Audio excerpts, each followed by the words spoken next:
Hello future psychologist, welcome to the पेनिज्म।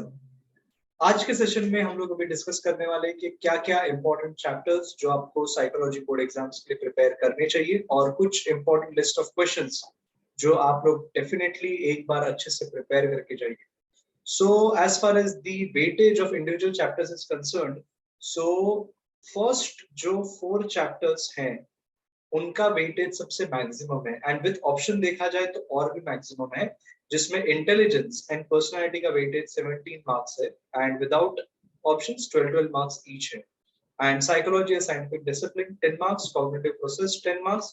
तो अगर first 4 chapters भी अच्छे से प्रिपेयर कर लिया जाए सो आपका 80 में से 40 मार्क्स का मेजर प्रिपरेशन हो गया, इनफैक्ट 44 मार्क्स का आपका प्रिपरेशन हो जाएगा। Then emotion, psychological disorders, first aid in mental health, then positive psychology, ये 4 चैप्टर्स में से कुछ इंपॉर्टेंट बहुत ही सिलेक्टिव चीजें प्रिपेयर कर ले तो भी आपका साइकोलॉजी का पेपर बहुत ही अच्छा जा सकता है, जिसमें से कुछ इंपॉर्टेंट प्रेडिक्टेबल क्वेश्चन मैं आपको सजेस्ट करूंगा कि ये आ सकता है। और जो लास्ट के 2 चैप्टर्स है उसका बहुत ही मिनिमल वेटेज है। सो जो लॉन्ग आंसर एक्सपेक्टेड है, जो 10 मार्क का क्वेश्चन आ सकता है, वो फर्स्ट 4 चैप्टर्स में से आने के चांसेस बहुत ही ज्यादा है।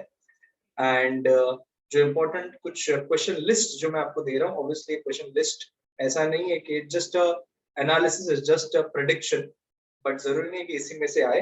और वो प्रेडिक्शन भी मैंने बोर्ड एग्जाम्स का जो एक बुकलेट है वहां से हम लोग ने एक कंसिडरेशन करके ये एक सजेशन दिया है। तो फर्स्ट चैप्टर जो है that is about psychology science, उसमें कुछ 3 मार्कर क्वेश्चंस जो एक्सपेक्टेड हो सकते हैं। Survey method is a research method. Any 3 characteristics of rational individual, तो 3 मार्क के लिए आ सकता है, 5 मार्क के लिए भी आ सकता है रैशनल इंडिविजुअल के, और additional characteristic can be asked. 3 types of correlation का डेफिनेशन, और 3 types positive, negative and zero, आप टैबुलर फॉर्म में अच्छे से रिप्रेजेंट कर सकते हैं। एनी 3 की फीचर्स ऑफ साइंस, और अगर साइंस के बारे में आपको पता है तो why psychology is not being established as a science, कि उसको क्या डिफिकल्टीज आ रहे हैं कि साइकोलॉजी को साइंस की तरह एक स्टेटस एक्वायर किया जाए। तो वो अगर की फीचर्स ऑफ साइंस पता है तो why psychology is not acquired the status of science, वो भी आप लोग क्वेश्चन का आंसर अच्छे से लिख पाओगे। देन अदर इंपॉर्टेंट क्वेश्चन जो नेक्स्ट चैप्टर इंटेलिजेंस से एक्सपेक्टेड है, एक तो है detailed history of intelligence testing. Testing जो शुरू हुआ था वो फर्स्ट टाइम जो शुरू किया गया था that was done by the measuring the size of the skull. तो वो इनिशियल ऑफ द टेस्टिंग किया गया था, और फिर धीरे धीरे अलग अलग आईक्यू के टेस्टिंग के मेथड्स यूज किए गए, तो फॉर्मूला वगैरह यूज किया जाता था। So that is how you can describe the history, but उससे ज्यादा important है explain the suitable examples with suitable example the applications of intelligent testing in various areas। तो अलग अलग सेक्टर में, एजुकेशन हो गया, वर्क सेक्टर हो गया, अलग अलग एरियाज में क्या एप्लीकेशन है इंटेलिजेंस टेस्टिंग के, वो एक इंपॉर्टेंट क्वेश्चन है। What is meant by intelligence, तो इंटेलिजेंस का एक इंपॉर्टेंट डेफिनेशन जो वेशलर ने दिया है, the global capacity, it's a global aggregate, and brief about various types of intelligent test. Intelligent test के मेथड जो है वो आप लोग एक्सप्लेन कर सकते हैं, तो ये भी एक इंपॉर्टेंट क्वेश्चन है। What is meant by intelligence and various perspective on intelligence with suitable examples. But second and third question मुझे ज्यादा ही इंपॉर्टेंट लग रहे हैं from the groups point of view. Then next chapter that's on personality.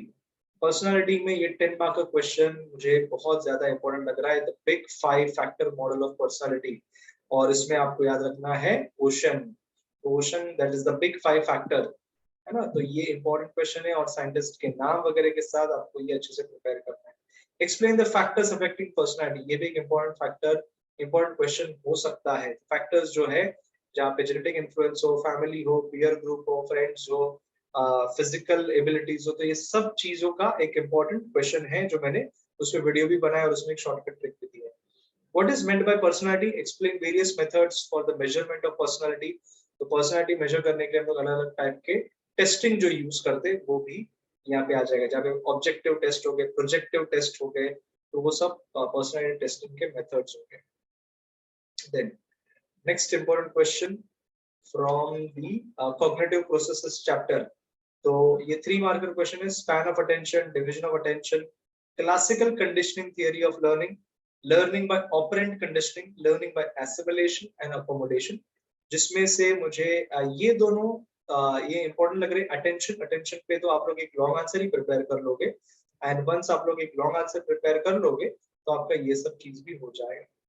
So explain the stages of creative thinking. 5 marker important question हो सकता है जिसमें चारों स्टेजेस आते हैं, प्रिपरेशन, इंक्यूबेशन, इल्यूमिनेशन, वेरिफिकेशन। चारों स्टेजेस को बहुत ही अच्छे से मैंने वीडियो में एक्सप्लेन किया है। Explain the laws of perceptual organisation. इसमें से मुझे ऐसा लगता है कोई भी 2 लॉ, शायद 2 लॉ पूछे जाए 2 या 3 मार्क के लिए, फिर चाहे प्रॉक्सिमिटी हो, सिमिलैरिटी हो, कंटिन्यूटी हो, लॉ ऑफ क्लोजर। तो ये सब परसेप्चुअल ऑर्गेनाइजेशन के लॉज होंगे।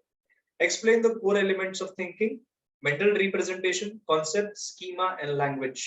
तो core elements of thinking है, फिर भी मुझे फर्स्ट एंड सेकंड क्वेश्चन बहुत ही ज्यादा इंपॉर्टेंट लग रहा है, तो मैं ऐसा प्रेडिक्शन कर रहा हूँ, तो आप लोग उसको और 2-3 बार अच्छे से रिवाइज करें।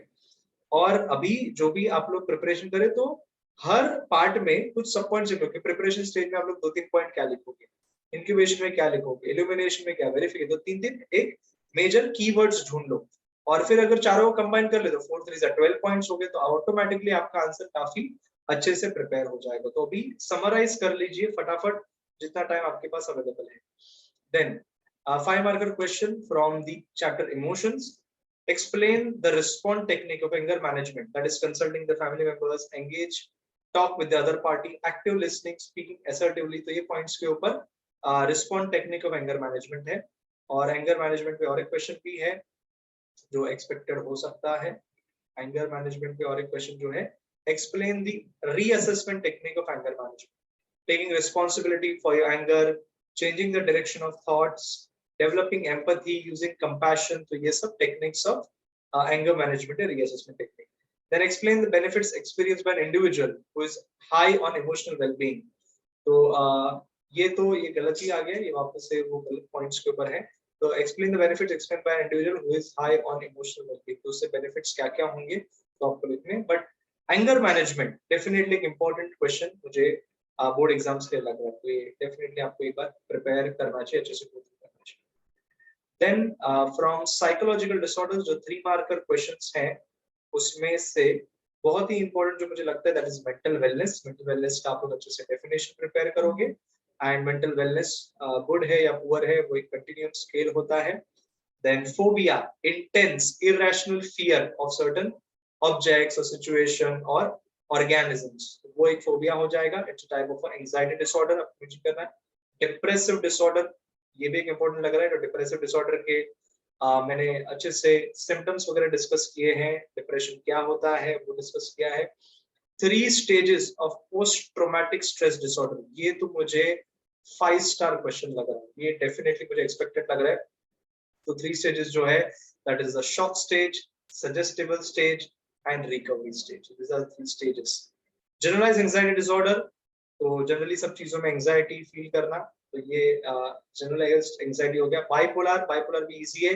मैनिक डिप्रेसिव डिसऑर्डर, पर्सन अचानक ही मेनिया में जाता है और अल्टरनेटली फिर डिप्रेसिव एपिसोड आता है, तो अल्टरनेटली ये फ्लक्चुएट होता रहता है, इसलिए उसको बाइपोलर बोलते हैं। एल्कोहलिक एनोनिमस, तो ये ग्रुप है जिससे हेल्प किया जाता है, जहाँ पे एक्स एल्कोहलिक एंड करंटली जो एल्कोहलिक्स है और वो जो इंप्रूवमेंट दिखा रहे, वो दोनों ही एल्कोहलिक एनोनिमस में अपना अच्छा contribution, person can come out of that alcohol addiction. और सेम में ड्रग एडिक्शन है, बट ज्यादा इंपॉर्टेंट मुझे mental wellness, phobia, depressive disorder और 3 स्टेजेस ऑफ पोस्ट ट्रॉमेटिक, तो मुझे बहुत इंपॉर्टेंट क्वेश्चन लग रहा है for the board exams. Next from psychological disorders chapter itself, 5 mark के क्वेश्चन जो मुझे एक्सपेक्टेड लग रहा है वो है the criteria of diagnosing the psychological disorder. ये बहुत इंपॉर्टेंट क्वेश्चन लग रहा है।